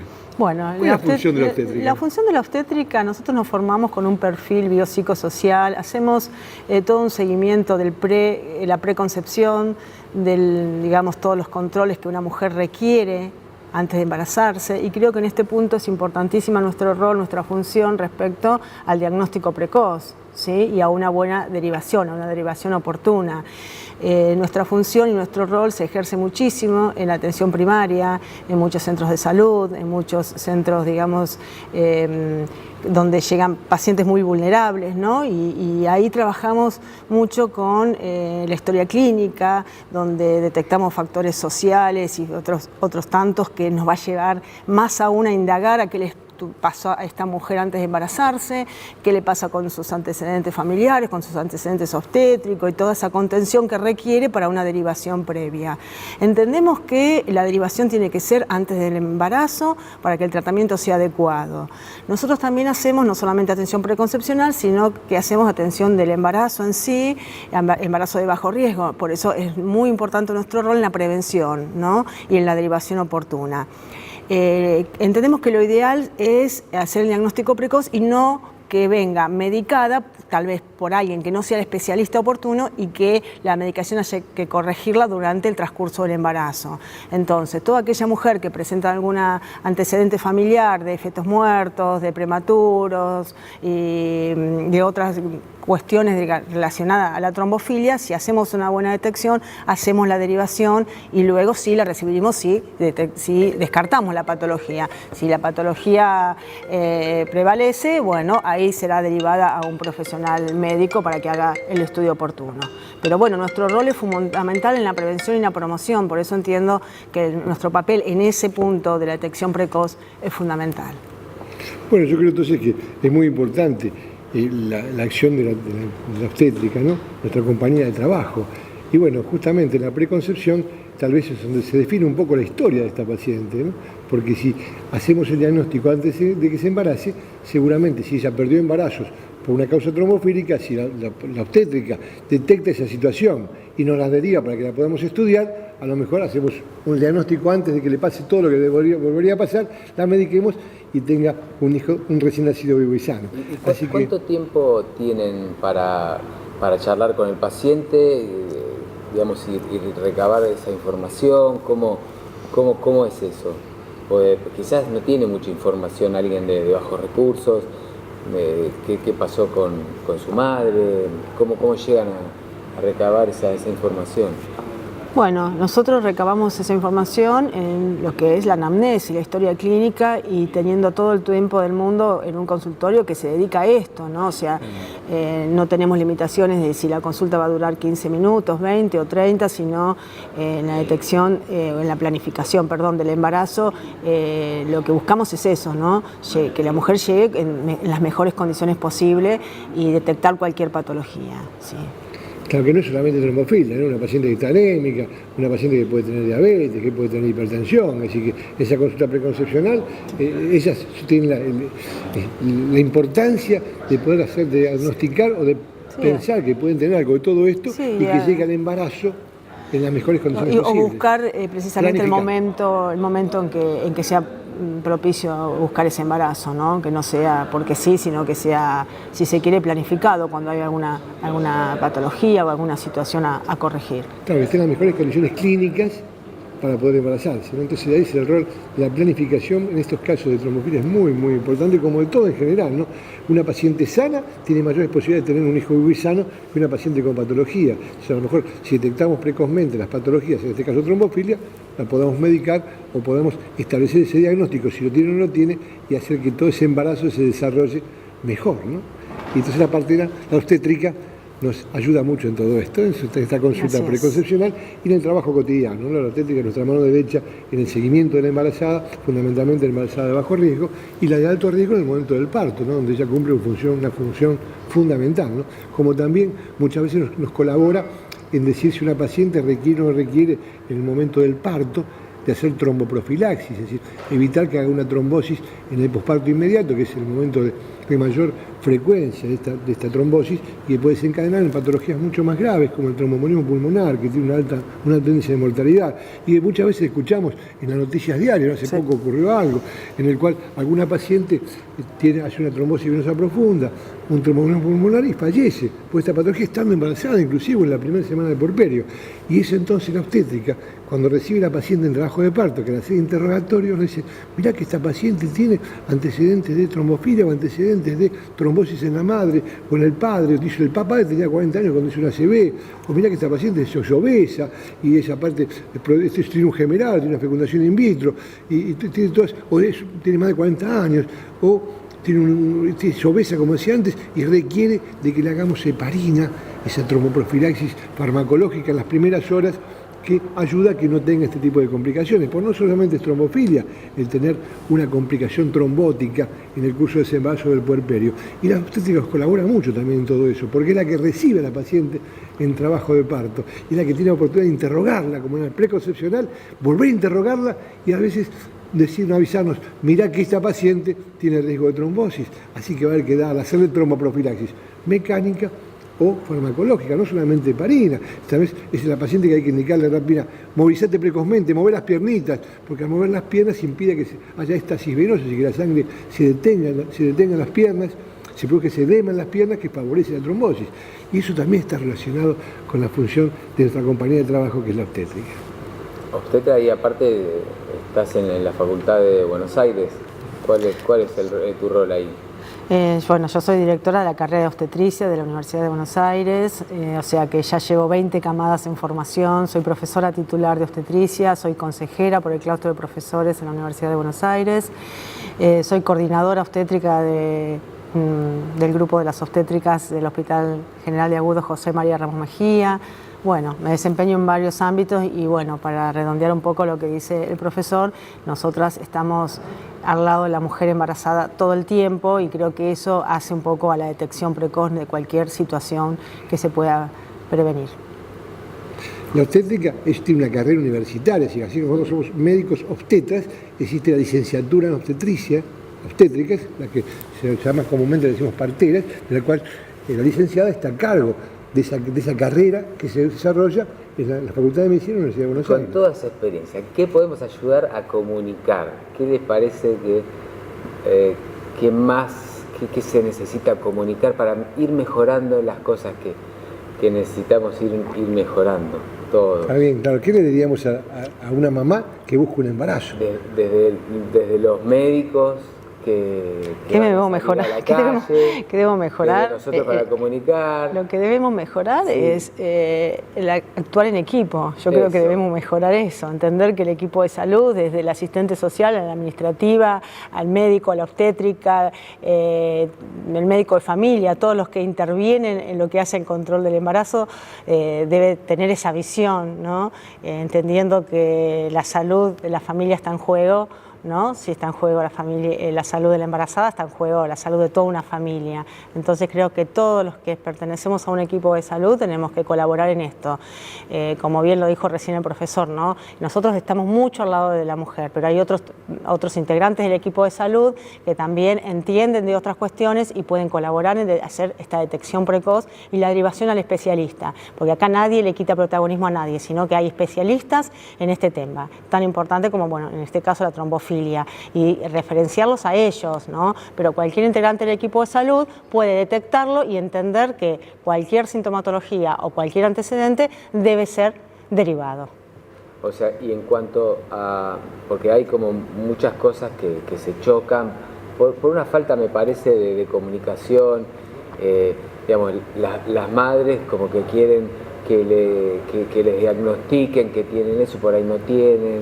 Hay muchos puntos de deseo de tener un hijo y se chocan en poca conciencia real por no saber, por no estar en el lugar en que uno tiene que estar.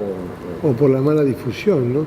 Muchas veces el protagonismo que tienen las actrices o los actores, así que están la publicidad en general, así que muchas pacientes piensan que todo se soluciona con un tratamiento de trombofilia, y la trombofilia es solamente una de las tantas patologías que puede tener una paciente, o que puede tener antes de embarazarse inclusive, ¿sí? Porque el embarazo es solamente un hito en la vida de estas pacientes. Pero una paciente que tiene algo como el síndrome antifosfolipídico tan famoso que es el paradigma de la trombofilia, puede hacer un infarto a los 25 años, o una ACV a los 30. Hace poco tiempo apareció, no sé si vos te acordás, Claudia, apareció en Tinelli, en un programa de televisión, donde había una chica que bailaba y que había tenido una ACV, un accidente cerebrovascular. Y esa chica había tenido trombofilia, siendo joven. ¿Sí?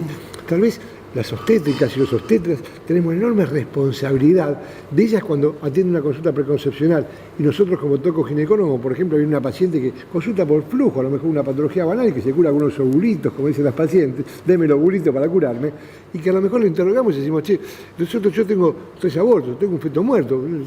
¿Cuántos hijos tuvo? ¿Tuvo embarazada alguna vez? ¿Cuántos hijos tuvo? Y dice, no, yo tengo 2 hijos, pero tuve un feto que se me murió en la panza, ya era grande, porque cuando empezó como 3 kilos, cuando nació muerto.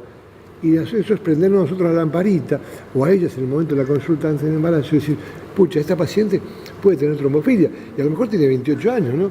Y le estamos tratando no solamente el problema del embarazo, sino impedir que a lo mejor haga una ACV como esta chica, ¿no? Y marcar una secuela importante. Por eso yo destacaba el rol de todos, ¿no? De tener esa visión y estar alerta a cualquier síntoma y tampoco, por otro lado, el exceso, ¿no? Que todos creen que se soluciona fácil porque la visión de por ahí, como dijo el profesor, el protagonismo de otros actores en difundir algunas cuestiones hacen que adquiera una dimensión o muy banal o exagerada de la situación, o sea que también los estudios tienen que ser pertinentes, ¿no? Ni de más ni de menos, tienen que ser pertinentes, la detección tiene que ser oportuna, por eso también intervenimos todos los de salud que estamos alertas frente a esta situación y cualquier cosita se deriva. Podés ver muchas pacientes que a lo mejor están medicadas con heparina y cuando lleguen se me siente a rogar y te diste cuenta que no entendés por qué le pusieron heparina. Pues yo recibo a una paciente tuya que me dice, mira, te mando a esta paciente porque le dieron heparina y parece que no tiene nada para recibir heparina. Si tiene miedo a tener un aborto, pero miedo a tener un aborto no se medica, no se trata con heparina, se trata con contención, ¿no? El Loving Tender Care famoso de los americanos, ¿no? La conducta de amor para con el embarazo. Claro, lo que sucede es que la gente cree que se medica y puede, como salió la actriz esta que contaste en Tinelli, a bailar y creen que con eso hacen la prevención y listo, ya ahora me libero y hago lo que quiero, ¿no? Muchas veces nos pasan con medicamentos incluso menos sensibles, donde tenemos una mujer útero inhibida y te dice, bueno, ya que estoy útero inhibida, puedo salir y hacer de todo. No, le decimos, estás inhibida precisamente porque tenés algún factor de riesgo y si estás tomando la medicación, quédate en casa en reposo, ¿no? Como que eso produce y se va distorsionando un poco lo que es la información en sí, ¿no? Tiene que ser adecuado y oportuno.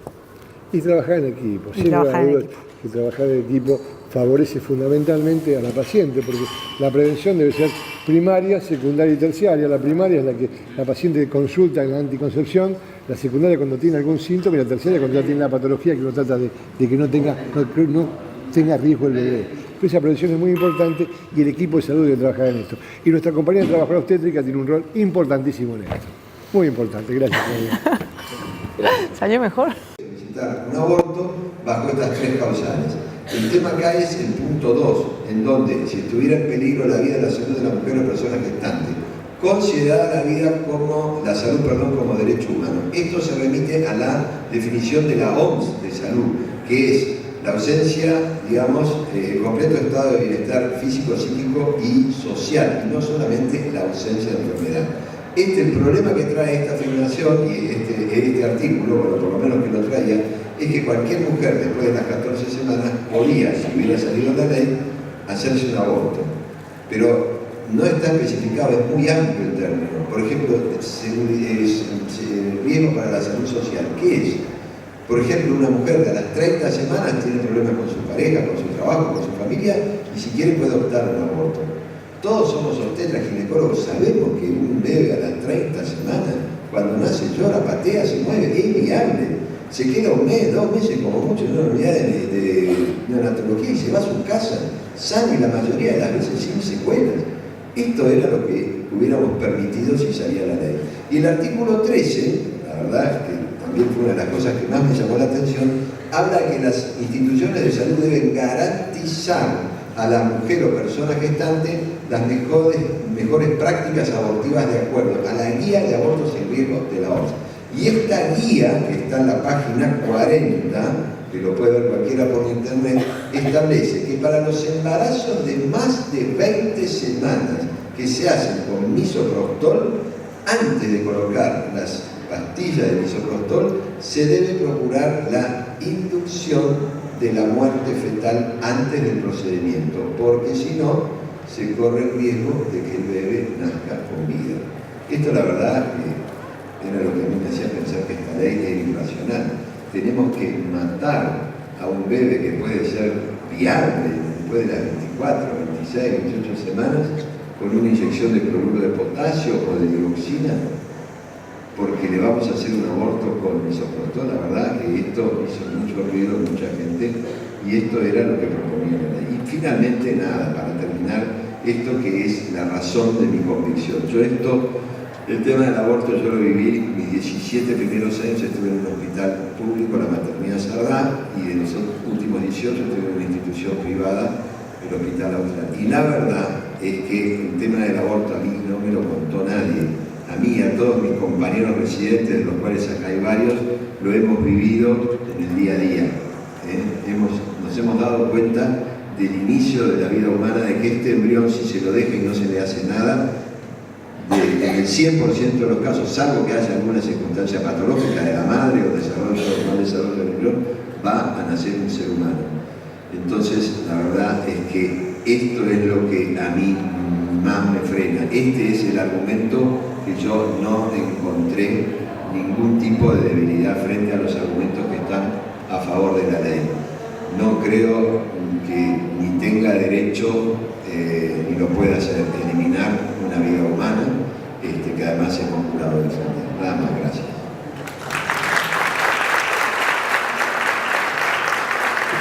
Pero al fin de año está muy convulsionado, parece que económicamente la cosa no anda bien, y entonces este tema lo dejamos de nuevo en carpeta. ¿Y cuál sería el motivo por el cual además, cuál sería el resultado de la votación en el Senado? Es que todo queda igual, todo quedó absolutamente igual, no hay ningún cambio. O sea, tenemos clandestinidad, tenemos precariedad y tenemos muerte, mucha, poca, torturen las cifras como quieran, mucha, poca, tenemos enfermedad. ¿Cuál sería el motivo por el cual uno no quiere despenalizar el aborto? Primero porque es un asesinato. Y estamos acá, algunos somos asesinos, las mujeres son todas asesinas, nunca se las nombró a las mujeres. Ayuda del marketing, de cualquier manera, esto era un asesinato. ¿Y por qué?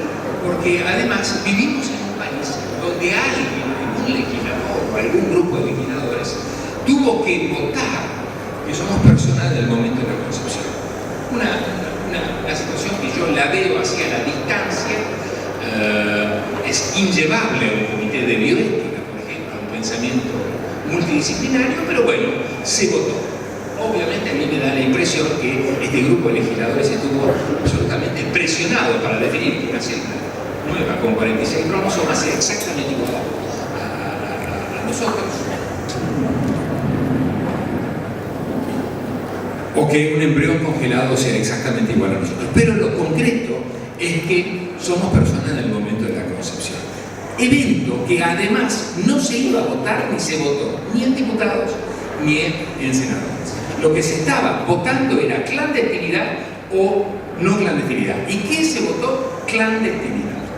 La otra cosa es, el otro espíritu de tener un aborto penalizado y no despenalizarlo es porque esto es disuasivo para las mujeres.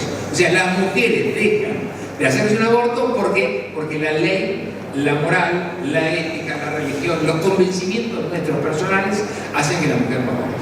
Esto claramente muestra, yo diría, un contrasentido total entre la praxis de las mujeres que no quieren ser violentadas por un embarazo no deseado y el espíritu de la ley, el espíritu de un montón de disciplinas y de pensamientos que tiene la sociedad.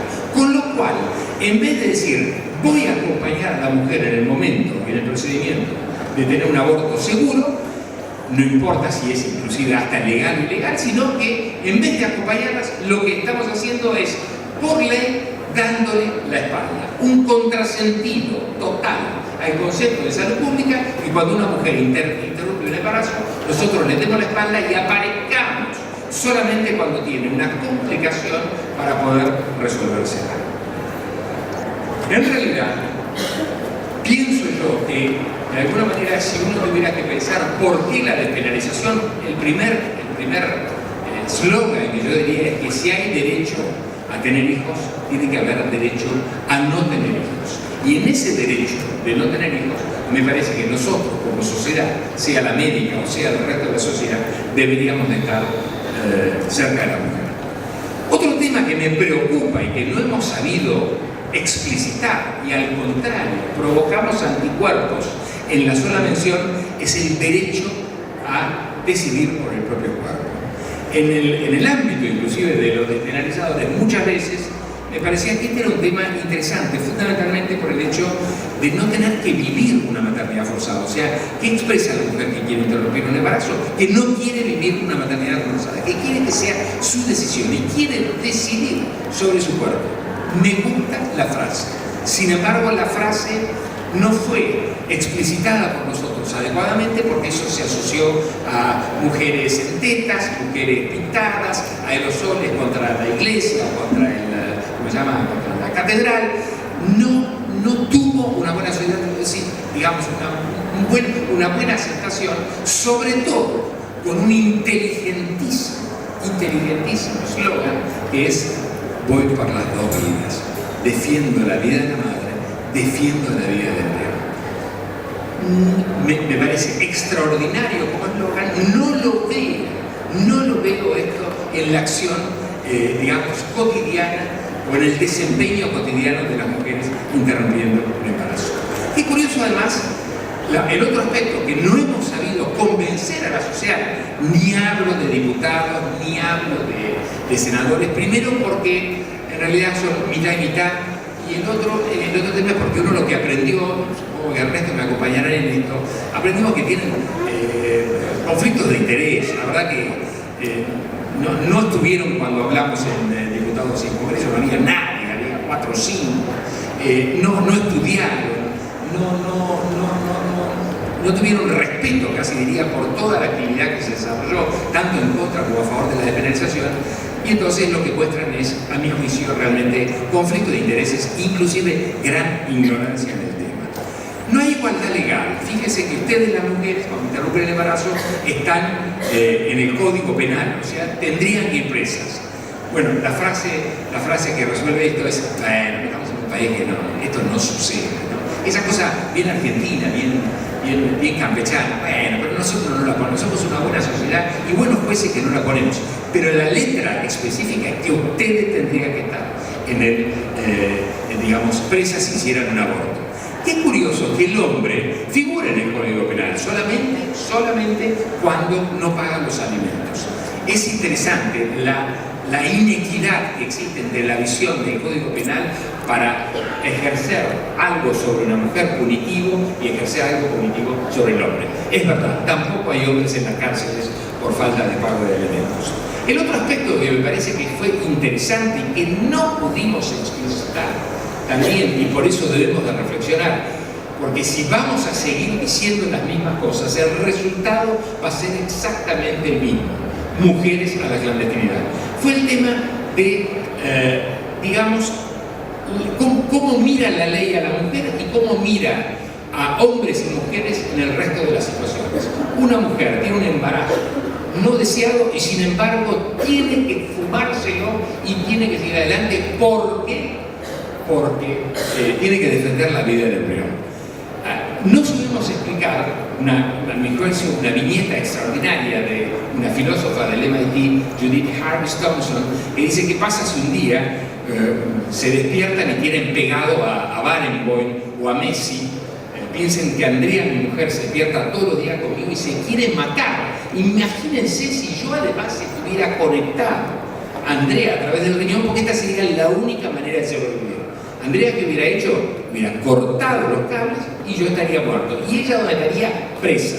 ¿Por qué? Porque la sociedad te obliga a la defensa de la vida. Qué curioso que, sin embargo, yo no estoy obligado a darle a Augusto, o a Emilia, o a Sofía, o a Victoria un riñón que les pueda salvar la vida. No estoy obligado.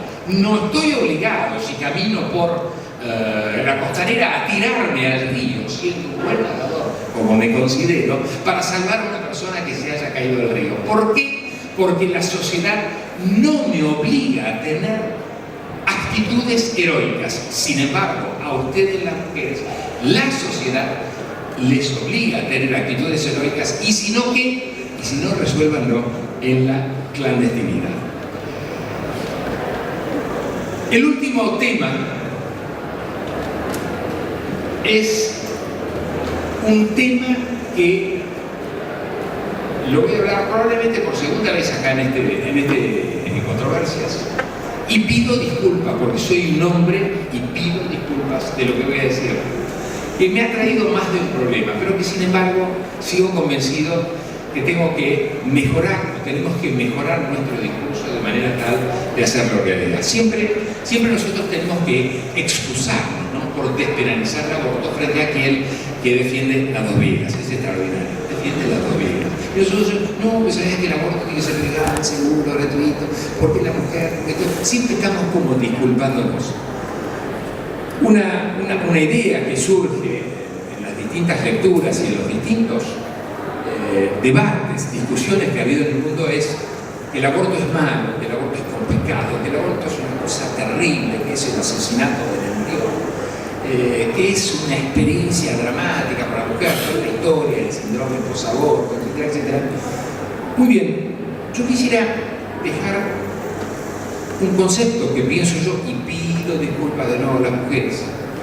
El aborto es bueno, el aborto es bueno, el aborto es algo que puede liberar a las mujeres de una maternidad forzada, que puede permitirles seguir con su proyecto de vida, que puede permitirles posicionarse mejor en sus estudios, que puede permitirles posicionarse mejor en su trabajo. El aborto es un acto de responsabilidad. Recibo a las mujeres, y en términos generales las mujeres no salen de Pharmacity del examen que le da positivo y viene y me dice: Mario, por favor, sacame inmediatamente esto de encima. No es así. Siempre pienso que el pensamiento de la mujer frente a esta situación es un pensamiento ambivalente: lo tengo, no lo tengo, puedo, no puedo.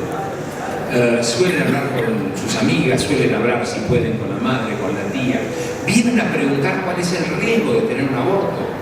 A nosotros, los tetras, ginecólogos, los médicos familia, miran a su pareja si la tienen o si no la tienen, miran al resto de sus hijos y luego toman la decisión, que es seguir o no seguir. Pero de esta manera, y con esta viñeta, y con esta manera de haber mostrado cómo las mujeres toman estas decisiones, yo diría que el aborto es un acto de responsabilidad.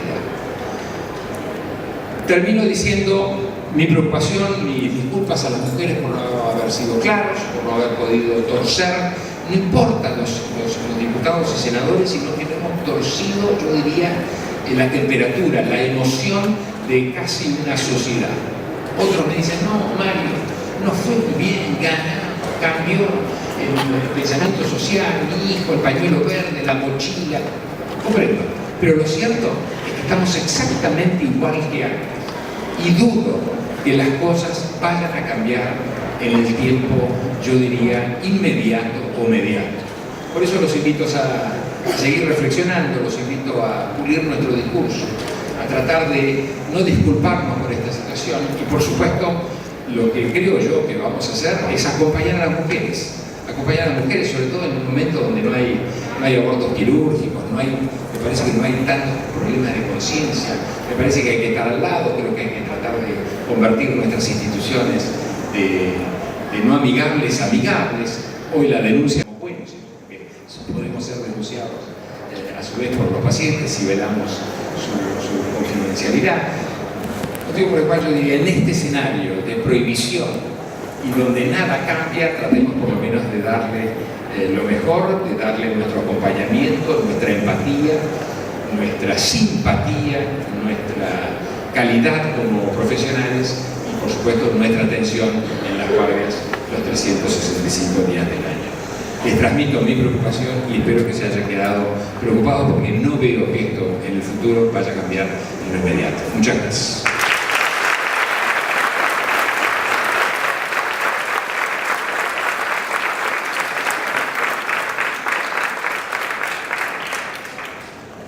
buenos. Podemos ser denunciados a su vez por los pacientes si velamos su confidencialidad.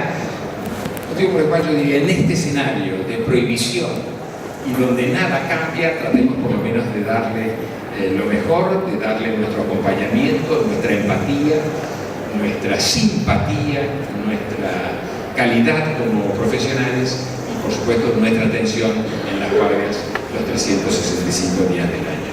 Les transmito mi preocupación y espero que se hayan quedado preocupados porque no veo que esto en el futuro vaya a cambiar en lo inmediato. Muchas gracias.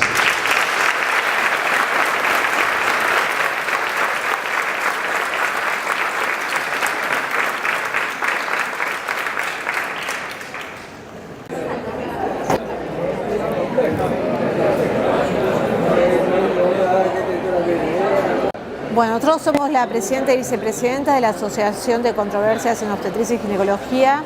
Esta asociación se creó justamente para controvertir en temas así álgidos de la ginecología y de la obstetricia. Se creó en el 2007. Ya van 10 años que venimos realizando estos congresos con una audiencia de personas muy importante. Habitualmente tenemos asistentes entre 2.000 y 3.000 asistentes. La verdad que es un éxito absoluto y bueno, y la idea es también sacar consensos de estas controversias. Sí, la idea, bueno, en la sociedad se generó, como dijo Claudia, en el 2007, a iniciativa nuestra y bueno, del doctor Hacking. Nosotros lo seguimos continuando. Y la idea siempre es proponer temas controvertidos, o temas que, digamos, hay un disenso y tratar de llegar a un consenso. A veces lo logramos, otras veces no. Hoy, por ejemplo, tuvimos el tema de la definición del aborto, que tuvimos dos excelentes relatores, por parte de la despenalización a favor el doctor Mario Sebastiani, del Hospital Italiano, y en contra de la definición el doctor Beruti, Ernesto Beruti, que es el jefe de obstetricia del Hospital Austral. El debate se llevó con todo respeto, a nivel científico, y también, bueno, hubo muchas preguntas del auditorio, y bueno, quedó como para seguir debatiendo en los próximos eventos, porque bueno, es un tema también para discutir y que, digamos, divide la sociedad, no la sociedad científica del todo, pero también a la sociedad. Y el tema de la homofilia. Bueno, entre todos los eventos o las que tenemos mesas redondas o mesas de diálogo donde hay un coordinador, un secretario y panelistas. Y también tenemos o proponemos temas en controversia. Uno de los temas que trajimos este año es la trombofilia y el embarazo. Es un tema candente en los medios, hay muchos medios televisivos, hay muchas artistas, mediáticas, que han recurrido a tratamiento para poder quedar embarazadas. Hay una ley que se quiere llevar al Congreso para aprobar los estudios de trombofilia a toda la población, sea de riesgo o no. Y bueno, en este tema nos pareció interesante tener la opinión del doctor Omar Latino, que es jefe de obstetricia del Hospital Durán y que es una opinión relevante, una opinión en el tema, para que nos ilustre y nos hable de los últimos consensos y los últimos trabajos y de las leyes y la importancia o no de sacar esta ley de trombofilia. Eso fue lo que se discutió en la mesa. Voy a traer una pregunta. A ver, dale. A ver. Sí, los panelistas que están ahí saben que están creando otra ley que no tiene nada que ver. Todavía hablan de la vieja ley. De la ley. Yo creo que estás en lo cierto, por ahí no estaban todos actualizados, por eso es muy bueno que nos ilustre el doctor Latino con toda su sapiencia y con toda la actualización que él tiene en el tema, ¿no? Omar no sabe de esta. Se está gestando una ley distinta que tiene que ver justamente con tomando las opiniones de los profesionales y todos los errores que habían cometido. Sí, porque la primera que se llevó y que no llegó, que fracasó, bueno, era impulsada por los medios, era una ley un poco más mediática. Sí. Claro, sí. Sí, también hay que ponerse en el lugar de la mujer, que cuando uno pierde, o se pierde 6 embarazos, bueno, en realidad, digamos, tratar de que eso no le suceda a otra, ¿no? La parte empática con las mujeres que nos toca, pero bueno, también tenemos que darnos cuenta que estamos en un país subdesarrollado, ni siquiera en vías de desarrollo, y donde, digamos, tenemos necesidades básicas que están insatisfechas, y por ahí, digamos, promover una ley para, digamos, tratar una patología que solamente afecta al 0,5% de la población es un poco, digamos, porque además se lo considera un factor de riesgo, no una patología justamente. Por eso la nueva ley que quieren hacer es un poco más acorde a la situación. Exacto, pero como todavía no están informados, habría que generar una controversia entre los pacientes y los médicos. Lo podemos hacer, es una buena idea. Para el año que viene podemos traer un panel con, no sé, con información al Macedo, público, con algunas de las... No estaría mal, está bueno. De las mediáticas que vengan a dar su punto de vista, lo que pasaron, y el doctor Latino, ¿no? Todos los temas. Estaría bueno.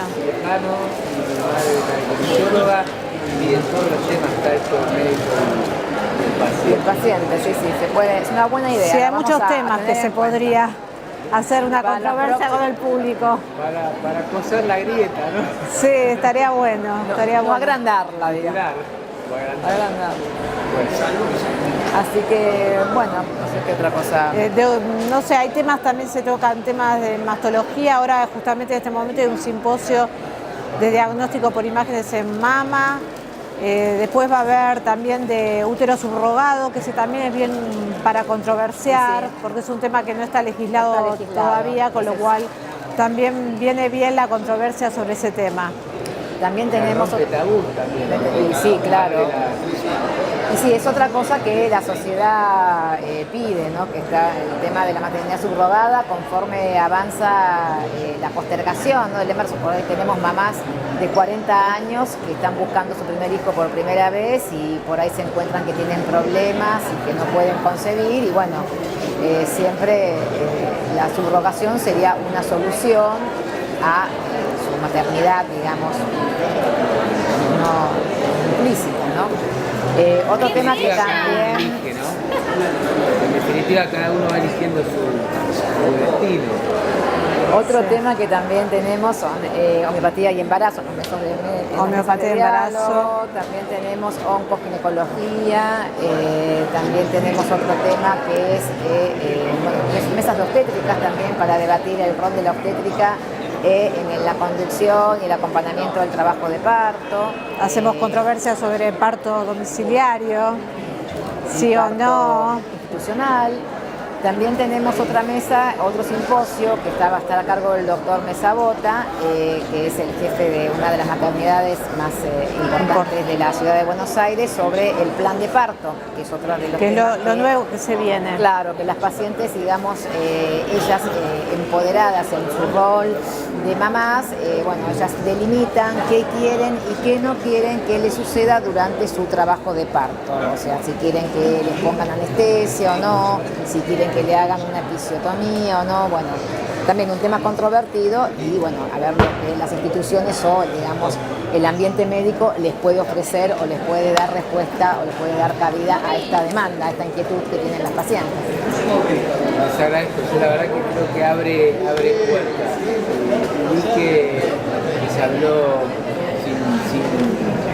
sin miedo, Sí, sin censura, o sea, siempre en el marco del respeto y en el pensamiento del otro, que el otro puede pensar diferente, que puede ser distinto, pero eso no quiere decir que uno tenga que agredirlo o insultarlo o, bueno, esta casa es nuestra casa, la gente que nosotros invitamos son nuestros invitados y queremos que se sienta bien, queremos que vuelvan, queremos que se sientan cómodos, tanto los que invitamos como los que asisten, y por eso, bueno, creemos que en un ambiente de convivencia y de respeto eso se puede lograr, se puede llevar a cabo. Y la idea es enriquecer el conocimiento de los asistentes también. La verdad que habitualmente se van todos muy contentos porque siempre tocamos temas así muy álgidos y que quizá en otros congresos no se llegan a tocar, no se atreven a tocar. Como el tema de la despenalización del aborto, que la verdad que lo venimos tocando hace rato, no es el primer año. No es el primer año. Que lo tocamos. Esta vuelta trajimos a dos referentes con dos posturas bueno, opuestas, que bueno, tratamos de tratar de llegar a un camino común. Yo supongo, creo que en un futuro se va a seguir debatiendo, este tema ya está impuesto en la sociedad demanda que haya una resolución en este tema. Y bueno, creo que acercar las diferencias por ahí es nuestro objetivo, nuestra idea, desde el punto de vista científico y de nuestra humilde opinión y nuestro humilde aporte que podemos hacer a la sociedad científica y bueno, y a la sociedad en general. Después tenemos simposios de nuevas tecnologías que se utilizan en ginecoestética, tenemos 2 simposios de eso. También que es todo lo que se viene nuevo también, pero bueno, para controversiar porque todavía hay algunos que no están avalados por ahí por la FDA, entonces la idea es también que tengamos conocimientos y saber si realmente es un tema. Láser, ultrasonido, radiofrecuencia, son todas técnicas que se están, digamos, proponiendo para tratamientos de incontinencia de orina, de atrofia vulvovaginal o síndrome genitourinario de la menopausia, como se define ahora, y que bueno, es una alternativa a las alternativas convencionales, y sobre todo para pacientes en las cuales la hormonoterapia no es aplicable o está contraindicada. Pero bueno, digamos, es controvertido porque bueno, hay gente que los defiende y hay gente que no. Y también hay gente que... tiempo de ser probado. Claro, hay gente que también hace su negocio también. Y bueno, entonces bueno, es lo que digamos hablábamos con el doctor Elías, que siempre, bueno, el doctor Jorge Elías nos acompaña desde hace muchos años y es un amigo y bueno, un relator que siempre está con nosotros y bueno, él tiene una postura a favor de estas terapias, pero es una persona que está formada y que investiga y que hace muchos años que trabaja en el tema. Entonces por eso nosotros lo traemos porque creemos que su palabra es una palabra que respetada y que bueno, tiene general consenso con el resto de los participantes. Bueno, no, gracias a vos y un gusto y cuando quieras estamos acá. ¿Estuvo bueno?